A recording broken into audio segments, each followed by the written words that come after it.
안녕하세요. 잡시광입니다. 보시는 현수막은 파울루 벤투 감독이 거주했던 아파트의 주민들이 벤투 감독에게 보내는 감사의 메시지입니다. 벤투 감독은 지난 4년간 대표팀 훈련장과 가까운 파주 트레이닝 센터 근처 일산에 거주하며 한국 축구 대표팀을 이끌었는데요.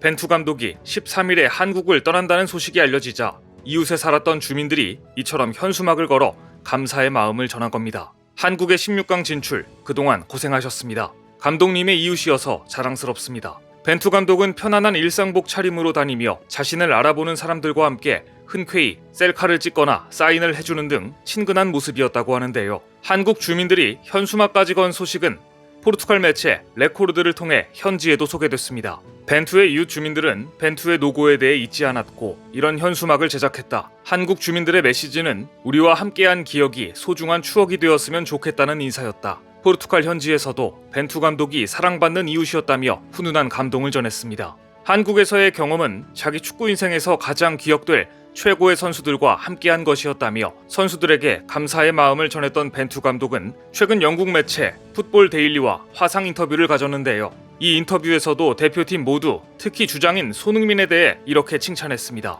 일부의 노력은 모두를 위해 퍼진다. 손흥민은 남들보다 더 많이 노력하고 더 많이 고생했다. 그는 카타르 월드컵에서 우리와 함께하고자 하는 열망을 보여줬다. 손흥민 한 사람의 의지가 대표팀 모두에게 퍼졌고 주장으로서 막중한 책임감을 보여줬다는 이야기였습니다.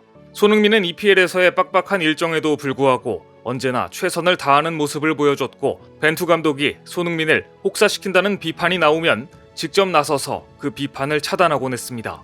벤투 감독이 입에 침이 마르게 칭찬한 손흥민 선수는 지난 13일 출국했는데 이날 인천국제공항은 손흥민의 대표팀 유니폼부터 토트넘 유니폼, 각종 손흥민의 얼굴이 그려진 굿즈를 들고 달려온 팬들로 미니 콘서트를 방불케 했습니다. 손흥민은 바쁜 와중에도 약 40분 동안 팬들과 교감하며 일일이 성의껏 사인을 해줬고 화끈한 팬 서비스를 보여주고 떠나 역시 손흥민이라는 소리를 들었습니다. 월드컵은 아름다운 엔딩을 맞았지만 당장 국가대표 감독이 없는 대한민국 축구팀은 혼란이 시작됐습니다. 벤투 사단과 대표팀 연장 계약을 하지 않기로 한 축구협회가 차기 감독으로 어떤 인물을 선임할 것인지에 이목이 쏠린 가운데 최근 축구팬들의 온라인 커뮤니티에는 대한축구협회에 강한 불만이 표출되고 있습니다. 특히 한 언론이 벤투 감독 측이 6월과 9월 총 2번의 계약 연장 협상을 했으나 합의점에 이르지 못한 것으로 전해졌다고 보도하면서 벤투 감독 측은 연간 100억 원을 불렀다고 한다. 벤투 감독의 연봉, 주거 및 부대 비용, 나머지 코치진 연봉 등을 종합하면 50억 원이 못 미치는 돈이 들어가는데 이를 2배로 올려달라고 했다. 대한축구협회는 이 비용을 감당하기 어려웠고 결국 협상이 결렬됐다고 한다고 보도했습니다. 이 소식이 전해지자 축구팬들은 크게 분노했습니다. 사실관계 확인이 필요한 이런 자극적인 기사가 나온 저희가 무엇인지 의심스럽다. 축구협회가 대놓고 언론 플레이를 하고 있다 라며 격앙된 반응을 보인 겁니다. 온라인 커뮤니티에는 이런 비판이 이어졌습니다. 축구협회 고위 인사들에게 흔들리지 않고 성과를 낸 외국인 감독을 돈벌레로 몰아가는 언론 플레이다. 한국인 감독을 내정해놓고 벤투 감독의 이미지를 깎으려는 행위다. 한국 축구 발전에 도움이 되지 않는 인사들은 이제 축협일에서 손을 떼라. 예전에는 감독들이 당하는 걸 지켜만 봤는데 이제는 행동으로 보여줄 것이다. 차기 감독 후보에 대해 확인되지 않은 기사와 설이 난무하자 견디다 못한 대한축구협회는 공식 입장을 밝혔습니다. 최근 일부 매체에 무분별한 추측성 보도가 나오고 있는데 축구협회 관계자의 발언이라며 한국인 지도자로 내정, 연봉은 10억 이하이다. 심지어 애국심이 강한 지도자와 같은 조금 황당한 조건까지 보도되고 있는 상황이다. 하지만 전혀 사실이 아니며 익명의 관계자가 누구인지도 의심스럽다. 설령 협회의 관계자가 그런 발언을 했다 하더라도 사견일 뿐이지 협회의 공식 입장이 아니다. 앞서 축구계 일각에서는 벤투 감독 후임으로 내국인 감독이 선임될 것이라는 발언이 확산하면서 이와 관련해 후임 감독으로 안정환, 최용수, 김학범 등의 이름이 거론된 바 있는데요. 이런 논란을 보면서 카타르 월드컵에서 뛰어난 기량을 보여준 이재성 선수는 차기 감독이 누가 선임될지에 대해서 일반인뿐 아니라 대표팀 선수들도 불안하게 지켜보고 있다며 대표팀의 분위기를 전했습니다. 새 감독 선임과 관련해 시작부터 어수선해진 상황은 팬들은 물론 월드컵을 잘 치르고 온 선수들까지 불안하게 하고 있는 것입니다. 월드컵 대표팀 주축 선수였던 이재성은 이렇게 말했습니다. 월드컵을 마무리하며 감독님의 존재가 얼마나 중요한지 깨달았다. 벤투 감독님은 언론과 여론에 흔들리지 않고 4년 동안 우리가 하고자 하는 축구를 했다. 벌써 많은 이야기가 나오고 있지만 선수들은 전혀 아는 바가 없다. 차기 감독님을 너무 쉽게 선택하지 않도록 선수들이 목소리를 내야 할 듯하다. 그런 분위기를 만들어야 한 번이라도 더 고심하게 되지 않을까.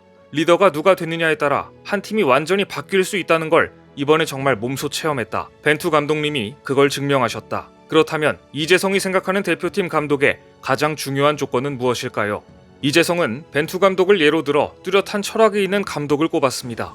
벤투 감독님을 보며 이렇게까지 흔들리지 않는 사람이 있나 라는 생각이 들었다. 어떤 상황에서도 흔들리지 않으셨다. 똑같은 자세로 대표팀을 이끌어 주셨고 선수들을 신뢰하고 보호해 주셨다. 그런 감독님을 보며 선수들도 믿음이 쌓였다. 감독을 위해 뛴다는 게 참 쉽지 않은 일인데 우리는 벤투 감독님을 위해 한 발 더 뛰게 됐다. 선수들을 믿고 보호해 주신 감독님께 보답하고 싶었기 때문이다. 이재성 선수의 발언을 들어보면 벤투 감독이 다른 것은 몰라도 선수들에게 동기부여 하나만큼은 확실히 전해준 것 같습니다. 모든 것이 불확실한 지금 단 한 가지 확실한 것은 대한축구협회가 과연 어떤 선택을 할지 국민들뿐 아니라 선수들 역시 불안함을 느끼고 있다는 것입니다. 그런데 이런 분위기 속에 한국을 떠나 포르투갈로 일단 돌아가는 벤투 감독이 한국 축구에 뜻깊은 선물을 남기고 돌아가 화제가 되고 있습니다. 벤투는 재계약에는 실패했지만 한국을 위해 자신의 노하우가 담긴 USB를 선물로 주고 떠난 것인데요. 이러한 사실이 알려지자 대한축구협회에 대한 비난은 더욱 거세지고 있습니다. 재계약에 실패했음에도 자신의 모든 노하우가 담긴 USB를 협회에 전달했다는 것은 쉽지 않은 결정이었을 겁니다. 그만큼 벤투 감독이 한국 축구에 대해 진심이었다는 증거라고 볼 수 있습니다. 벤투 감독과 4년을 함께해온 이른바 벤투 사단은 혹시나 감독이 부재할 시에도 전혀 흔들림이 없도록 평소에도 모든 정보를 공유한 것으로 유명했고 그 결과 포르투갈전에서 벤투 감독이 벤치에서 지휘하지 못했지만 감독이 부재 중이라는 것을 느낄 수 없을 정도로 일사불란하게 움직였습니다. 그만큼 벤투 사단은 감독 한 사람에 의해 움직이지 않고 코치진이 함께 고민하고 함께 결정하는 등 함께 움직이는 시스템이었다는 것을 말해줍니다. 이런 벤투 사단이 4년 동안 했던 모든 자료들을 데이터화해서 USB에 담았다고 하는데요. 벤투 사단은 어찌나 정리를 잘했는지 대표팀 소집 첫날부터 무엇을 어떻게 했는지 텍스트뿐만 아니라 영상으로 모두 기록해 두었다고 합니다. 이 USB에 담긴 내용들은 벤투 사단과 함께한 4년의 기록이며 이 기록은 한국 축구의 귀중한 노하우가 되고 유산이 될 것입니다. 이제 벤투 감독의 다음 행선지에 많은 이들의 관심이 집중되고 있습니다. 영국 매체 스카이 스포츠의 기자가 차기 행선지에 대해 묻던 중 영국에서 당신을 볼 수 있겠는가라고 묻자 벤투 감독은 망설임 없이 영국 축구는 모두가 경험하고 싶어 한다라고 말하며 일단 휴식을 취한 후 어떤 제안이 오는지 지켜보겠다고 말을 아꼈습니다. 하지만 영국에서 제안이 온다면 가고 싶어하는 마음을 읽을 수는 있었습니다. 만일 벤투 감독이 유럽 리그에 진출하게 된다면 한국 대표팀에게도 환영할 만한 일입니다. 히딩크 전 감독은 PSV 아인트호벤에 애제자 박지성과 이영표를 데려갔고 딕 아드보카트와 후임 고핌 베어백 전 감독은 네덜란드 페예노르트에 이천수를 추천해 유럽에 재진출하는 계기를 만들었기 때문입니다. 특히 아드보카트 감독은 러시아 프로축구 제니트 부임과 함께 당시 독일 월드컵 멤버 수비수 김동진과 2호에 손을 잡고 건너가 한국 축구 선수들의 유럽 축구 진출을 넓히는 계기가 됐습니다. 따라서 벤투 감독도 향후 직간접적으로 한국 축구에 도움을 줄 것으로 예상되는데요. 차기 대표팀 감독을 결정해야 하는 지금 우리 국민들 모두는 이재성 선수의 말처럼 이런 감독이 선임되기를 간절히 바라고 있습니다. 자신의 철학이 확고한 감독, 언론이나 여론이 흔들어도 자신의 철학대로 밀고 나가 결국은 선수단을 신뢰로 하나가 되게 만들어주는 감독. 이런 감독이어야 4년 후를 기약할 수 있다는 것을 축구협회도 명심해야 할 것입니다. 오늘 준비한 소식은 여기까지입니다. 댓글을 통한 여러분들의 많은 의견 기다리겠습니다. 시청해주셔서 감사합니다.